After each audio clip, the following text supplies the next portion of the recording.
Good morning. Welcome to another day, and I hope you take each day as a gift from God. We've got friends at death's door, and every day is special to them. I'm sure you know people who either have or are struggling with severe, maybe terminal illness, and what would they give for another hour, another day? And money becomes very unimportant when you start talking about only days or hours to live. And pretty soon people matter most. And I hope you just take today and trust that God has a purpose for it. And I know there's some battles. We're in a global cloud. And I think I was talking to the barber, and I never push much. I'm there, once a month or once every 3 weeks or whatever. And he knows who I am. We talk on occasion a little bit of Bible, and he just came out. He said, "Now we're having a discussion here in the shop, and when the Lord's coming, when he comes back, I didn't say the Lord, when he comes back, is he coming back for dead people or for living people?" And there's a hand, maybe 6 other people in the shop, and I got the invitation, got to talk to him about the second coming, got to talk to him about the rapture, body and soul being separate, then about the second coming, then Christ coming to set up his millennial kingdom. And we had a little end times Bible study while he's cutting my hair. And understand this, whatever this world is facing, you and I win in the end. And this is a great life. And there's a world full of bitter and ugly. And a lot of the folks that are ugly and hateful, it's because they don't understand why we could have so much joy and peace. And it makes them mad. People are mad. It's funny to me, there are people mad because you've got a good marriage. They're mad because you've got good kids. They're mad because you go to church and you like it. And it just infuriates them. And I think, man, you need to get over this. If you get right with God, you could find some joy in your heart. And we have the best. Now, are we at war? Yes. Is it a battle? Yes. Ephesians 6 says we wrestle against spiritual wickedness in high places. So certainly there are days that are trying. There's no question about that. But I just want to encourage you. There's a great God we serve, and it's a privilege that He gave us today. And whatever we can do with our day, if He gave you a day, then He wants you and me to take our day and steward it for Him. And you and I might not see a lot accomplished with our day, but if God gave it to us and we try to live it for Him, then it's going to please Him. And I'm going to use the Bible quite a bit here. And if you want to look at one verse in the book of Numbers, Genesis, Exodus, Leviticus, Numbers, and Numbers chapter 16. But I'll mention quite a bit of Bible today. But I just wanted to just think about the culture that we're in. A quick historical background for those of you who, most of you know this, but maybe there's someone who doesn't. But our Constitution set up a constitutional republic, a republic based upon the principles in the Constitution. And of course, there's courts that need to interpret the things, and they've gone way beyond that to making laws, not just interpreting and applying. But the idea that the majority is right is not a part of Christian living nor of American living. And the rights of the individual in America are protected against the will or the majority of the people by the Constitution. That's what the constitutional republic is all about. That though maybe only a small percentage of America's people go to church, the rights of the will of the majority cannot take away the right of the minority to go to church.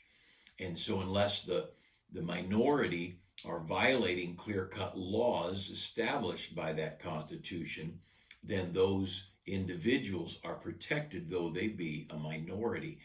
And that's why sometimes you shake your head and you see a decision a judge makes, and you think, well, no one hardly even believes that or thinks that way. Well, if the judge is on top of it and doing it right, he's protecting the right of the individual, as long as their rights and their plans do not take away the rights of others. That's what murder is. Murder is I'm taking away your right to live.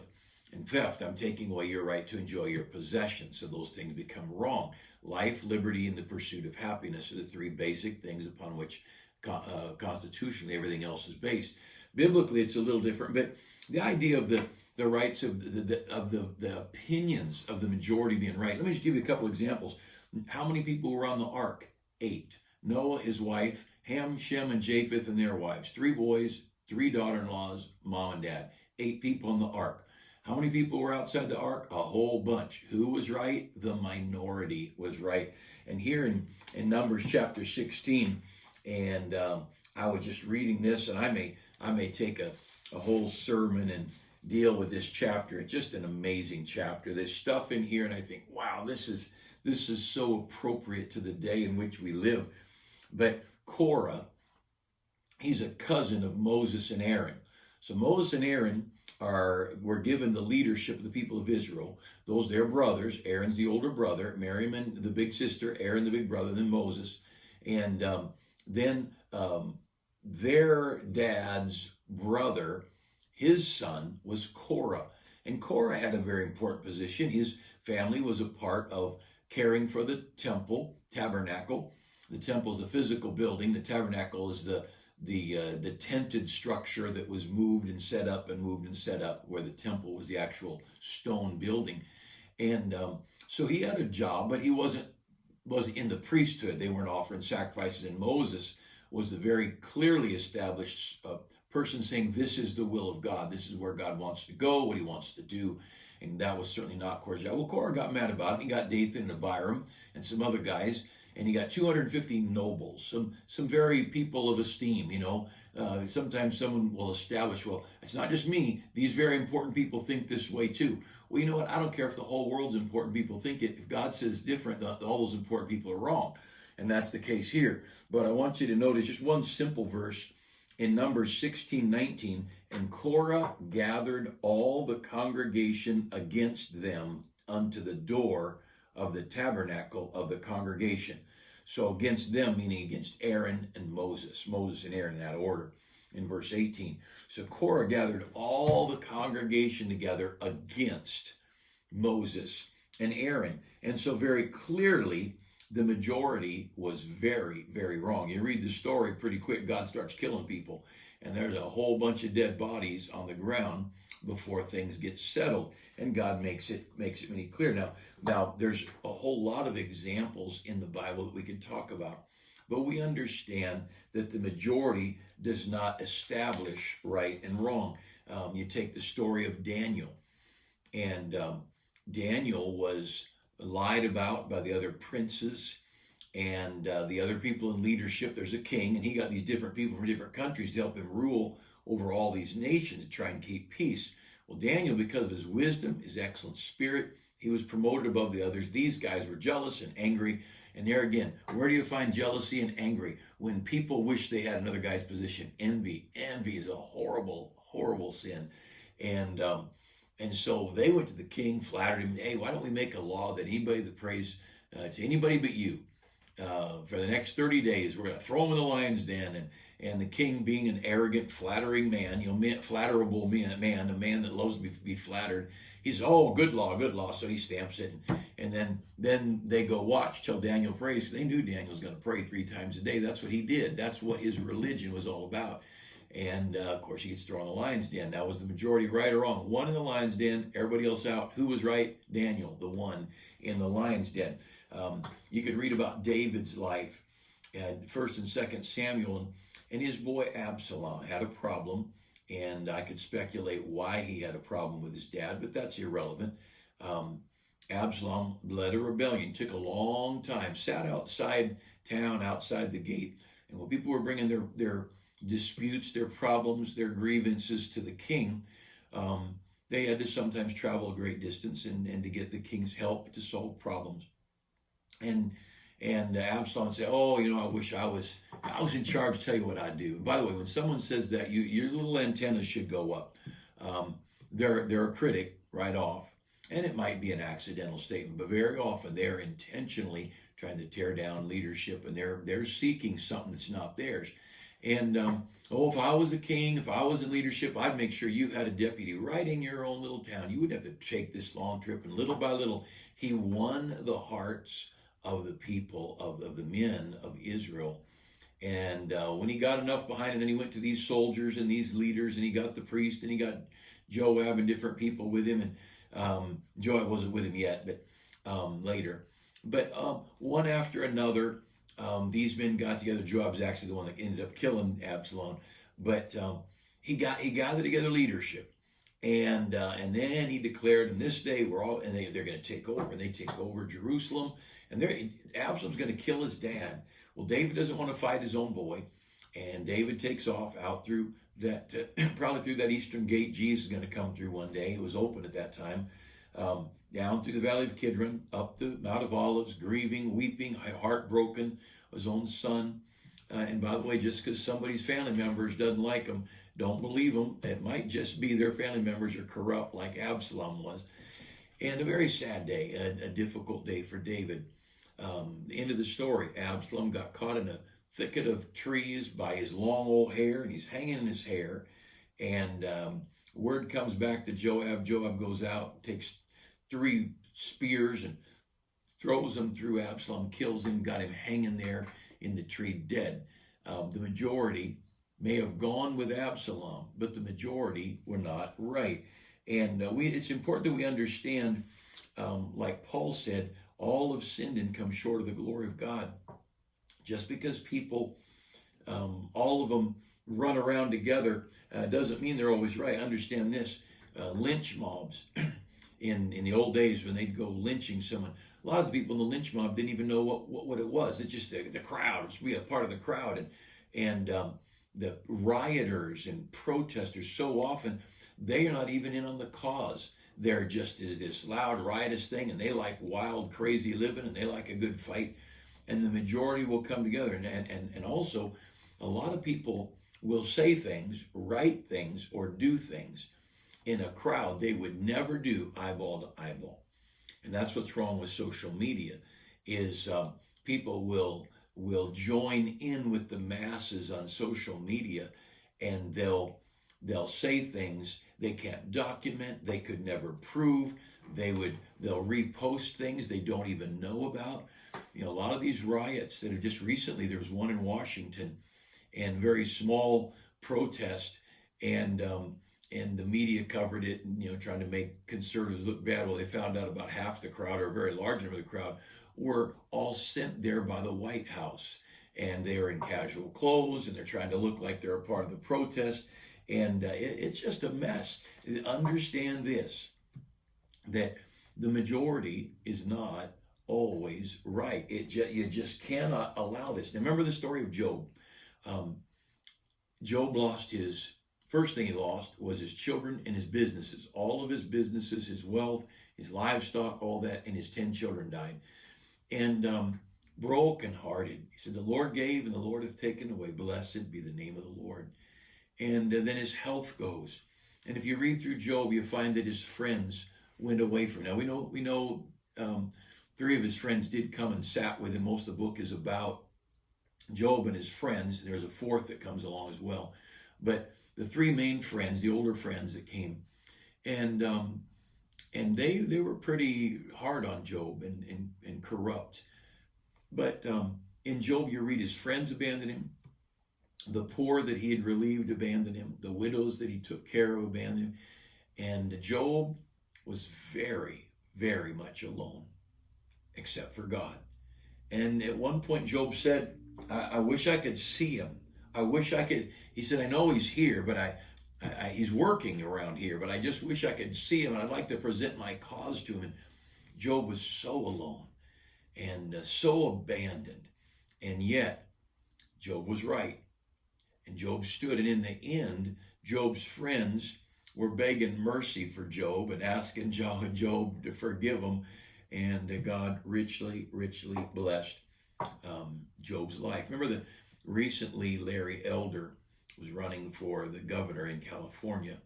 And the slander and the attacks. He was just brutalized. He was I saw a video of him walking along with some of his private security, and there were vulgar, filthy people cussing and spitting.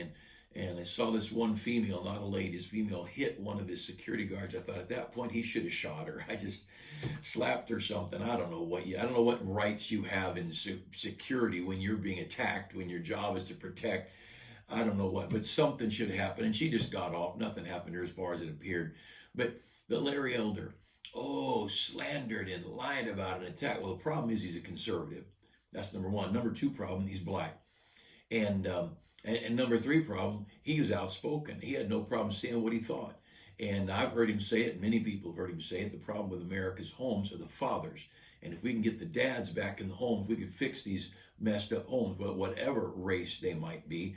And he was awful hard on it. He'd have the statistics of children, and of course, him being black, he had an interest there. Children in black homes growing up without a dad. And he often talks about his own father and what a good dad he had, a good dad and mom.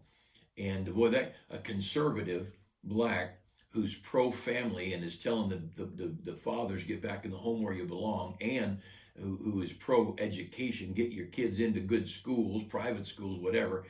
You know what? He's going to be attacked. Oh, he was attacked. And you know, the majority's not right. Regardless of how elections turn out, the majority is not right. Not all the time. On occasion, no doubt they are. Look at the way the media treated President Trump before he was president, while he was president, and then when he left the White House. Look, they're scared to death of the man. And so the majority of the big mouths in social media, now, I personally think if you could get a straight vote of the American people, he would have won the election. That's my opinion. And I think a lot of corruption got in there. And I'm entitled to an opinion.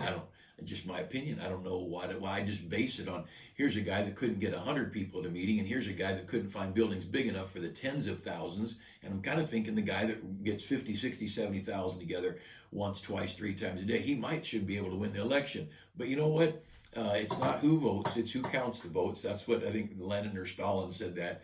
But understand this, the majority of the big mouths, typically the big mouths, the haters, and they'll come up with things to say, and they'll do their best to make this opinion or that opinion look a certain way. Could I encourage you, get principle. Live your life by principle, not by the majority. And Exodus chapter 23, I'll just show you one more verse here, Exodus 23.